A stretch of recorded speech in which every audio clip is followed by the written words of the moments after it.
Yo, what's good, everybody? What's good, YouTube? It's your boy Johnny Finesse, and we got a Jimmy Highroller video. It's been a while.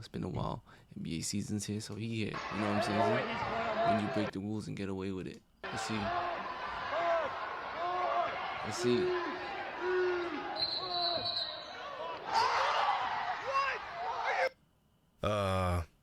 Well, that sucks. That was a what? How can you? What?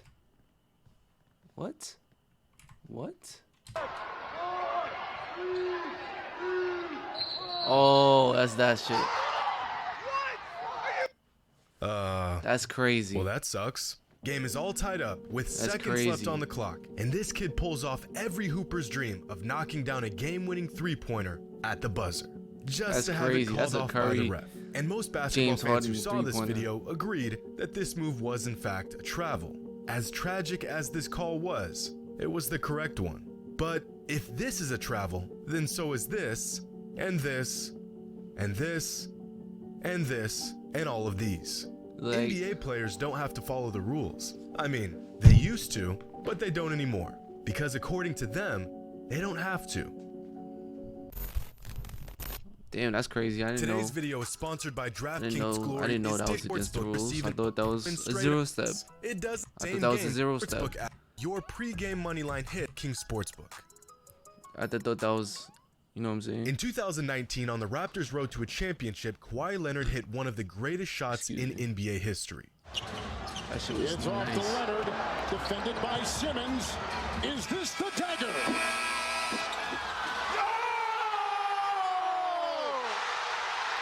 That was so crazy. A 20-foot fadeaway buzzer beater over Joel Embiid to win Game 7 in the second round of the playoffs. This shot has been cemented as a career-defining moment for Kawhi and the catalyst to one of the most legendary title runs in recent NBA history.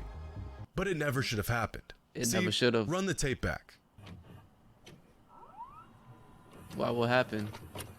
Right about here. 1, 2, 3 steps without ever dribbling the ball. Kawhi Leonard traveled on this play. Wow. This should have been a turnover with 4 seconds left on the clock. How did the refs miss this call? This is Jayson Phillips, 21-year vet as an NBA official. He's reffed over 1,100 games. He's looking right at it. He must have just not seen Kawhi take an extra step, right? Or maybe he just didn't want to be the guy to call a travel on a mega superstar in a Game 7 of the playoffs. Either way, the call was missed and the Raptors now have a championship banner hanging in their rafters. Damn, but this isn't the first, nor the last time a player has gotten away with breaking the rules in a crucial moment. This Stephen Curry dagger in the 2019 playoffs against the Rockets was a carry. You can see it right here. He dribbles, does a hop step while carrying the ball, then crosses over. This should have been a turnover. Or what about Devin Booker's game-winning shot in the 2020 playoffs against the Clippers? One of the highlights of his career. Well, that shot came off of a travel. Just look for yourself. 1, 2, 3 steps. Picks up his pivot foot. 4. Go back and look at some of the best displays of footwork and handles over the last half-decade, and you'd be blown away by just how many moves NBA players use on a consistent basis that involve traveling and carrying. It's shocking. At least from a fan's perspective it is, but to the players, this is all part of the game.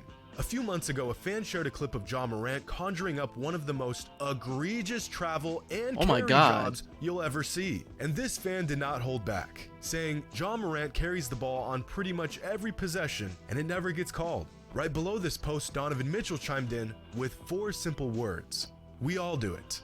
And Mitchell is right. Nearly every single perimeter player in the NBA travels or carries a lot. Not in some inconsequential way, not every once in a while. I thought carrying all the time. I thought carrying was like legal now. High key, I thought carrying was legal. Every game, especially in ISO possessions where you'll see players bend and break the rules virtually every single time. Now these travels and carries are not to be confused with the zero step or gather step that has ran rampant over the last half decade. Popularized by James Harden, if a player times their gather step well enough, they can get away with an extra step on their way to a shot. Like this play right here, where Terry Rozier gathers the ball at the exact moment that he takes his gather step, which allows him to take 2 more steps without getting called for a travel. This also applies to most step back jumpers. Gather, 0 step, 1, 2. We aren't talking about these moves. We're talking about moves like this. Ja Morant dribbles, takes 1 step, 2 steps, 3 steps, carries the ball, and then takes a 4th step before dribbling again and finishing at the rim. And you may think, that is crazy. This move right here, this is an outlier. But it's not. Moves like this happen virtually every other possession. I mean, when you see that shit at full speed, it's kind of, it's kind of hard to pick up, In the NBA. Take this play by Jordan Poole. He's coming off a dribble. 1 step, 2 steps, 3 steps, 4 steps before he dribbles again.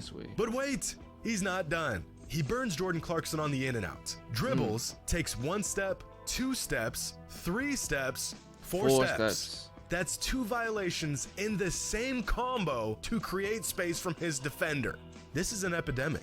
But if everyone does it, then why should it matter? The game has changed. Clearly the refs don't care, so why should we? Well, take this play by Kemba Walker. Carry. Oh, Walker, a little shake and bake. Throws it up. Carry. Walker's got Sadiq Bey on an island, so he hits him with a quick pullback to create space. This is fine. Walker's got separation and an open shot.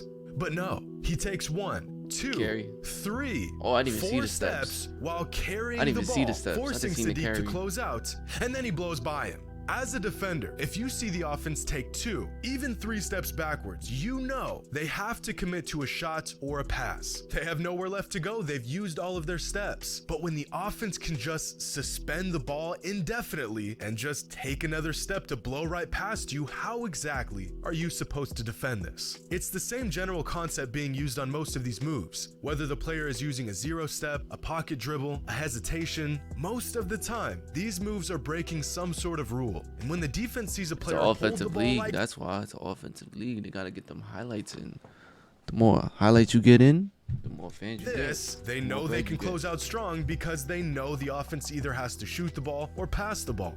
Or at least they used to, before moves like this became perfectly legal in the NBA. And there lies the problem with players being allowed to use these moves in games. Back in the late 90s and early 2000s, the league made an example out of Allen Iverson by having officials go out of their way to call carrying violations on him. Moves that by today's standards would be considered fairly simple and textbook were constantly being called as travels and carries. Just look at this call right here. I can barely see this shit. This shot 180p? At 180p? 60p? That was a Steve jab. You don't shake your head while you're dribbling the ball to half court when you think you should have got a foul. I mean, he does that every time down the floor. He does that every time he puts it on the floor. Yeah. You see it? It's so insignificant that it's hard to even notice. But this move right here was called a carry back in 2001. Here's another clip from the late 90s. And just listen to how the commentators talk about Allen Iverson's game. Look at that. Down the lane, put it off. Hendrickson with the rebound, puts that one in. Let's see if you can see this, John. Let's watch Allen Iverson with the ball handling and see if you think this is close to a carry. No. I mean, that, look at that. Kind of.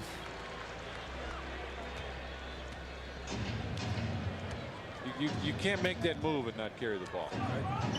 Again, by today's standards, what Iverson is doing here isn't even worth noting. In fact, in 2022, this is fundamental basketball. But 25 years ago, this type of ball handling was considered borderline street ball. These guys would have had a stroke if they saw what players today got away with. When you can bend the rules and even outright break the rules to manipulate the defense and score a bucket, the game completely changes. 20 years ago, there were only 8 players in the entire league that averaged over 23 points per game. Every single one of them were all-time great players, and only 5 of them were perimeter players. Fast forward to 2021, and a whopping 22 players averaged at least 23 points per game league-wide, and 16 of them. That's why it's so easy to bet now, you know what I'm saying? You know what I'm saying? Put 20 points for Curry, over. You know what I'm saying? You know what I'm saying? Like 15 points for Trae Young, players. Over. Part of this is due to players simply being more skilled than their predecessors. But just as big of a factor is the fact that perimeter players get a lot more leeway with the rules these days than they used to. It's not like Tracy McGrady or Gilbert Arenas or Paul Pierce didn't have the handle to pull off these moves. It's that they simply weren't allowed to do these moves. Listen to how commentators believed this was a travel back in the late 80s. Darwin Cook on Jordan, no chance. Oh, my. Oh, they're jumping in the stand. Now There. what? See his left foot, I thought, moved. Oh, No. It's close, but it's like, Imagine what some past all-time greats could have done if they were allowed to get away with what players today get away with. Here's a clip of Kobe putting on a footwork clinic without bending the rules. The fact that Kobe was so effective and so creative within the confines of strict rules makes it all the more impressive. The same could be said about Tim Hardaway, who patented his killer crossover in the 90s. Dude had defenders absolutely lost from a simple but effective crossover. Imagine what players like Hardaway, Marbury, Steve Francis, and Chauncey Billups could have done if they were able to take an extra step or two and hold the ball for a split second longer to break down the defense. A lot of these former players are justified in saying that the rules have been loosened so drastically over the last decade that they would have been even more dominant in today's game. So, if the players know they break the rules, why don't the officials seem to care, and why does the NBA allow this to go on? Well, for one simple reason. It's exciting. Is there anything better than a crossover that sends a player flying 10 feet in the wrong direction? Told you, get that money up. What's more exciting than a well-executed hezzy that makes a defender look absolutely foolish? Looser rules means more action. More action means more points. More points means more superstars. More superstars, the more money. marketable the product is. Last season, the NBA clamped down on some rules that, for once, would favor the defense and punish. They had like, cause you gotta understand, the pandemic year, they lost so much bread, bro. They lost so much bread. Bad offense. One of those rules was to crack down on intentionally baiting foul calls while shooting. And instantaneously, players across the league saw a massive dip in their offensive production. Some fans enjoyed this change, but a lot of players didn't. And so the NBA loosened the rule again and scoring shot right back up. Looser rules makes good players look like great players. It makes slightly marketable talent into extremely marketable talent. See, you or I could never pull off this move without being called for every violation in the rulebook. But we're not in the NBA. And don't get me wrong, not every highlight move you see in the NBA is a violation of some rule. Look at this madness from Jordan Poole right here. There's a lot going on, and not once does he travel or carry. Here's some more witchcraft by Kyrie Irving, where he shreds an entire defense and does it completely clean. It can be done. But when it isn't, most fans in the league as a whole are more than willing to turn a blind eye to it. Because what Allen Iverson proved 25 years ago still remains true to this day. And a foul will go on Judd Bushler. Lou Canellis is sitting by. What do you got, Lou? I wanted to add something on Iverson's move.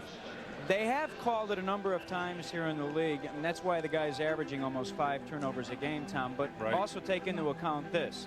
That is his signature move, and if he is going to be truly one of the up-and-coming stars that's going to represent the league, they're going to let him get away with it more times than not.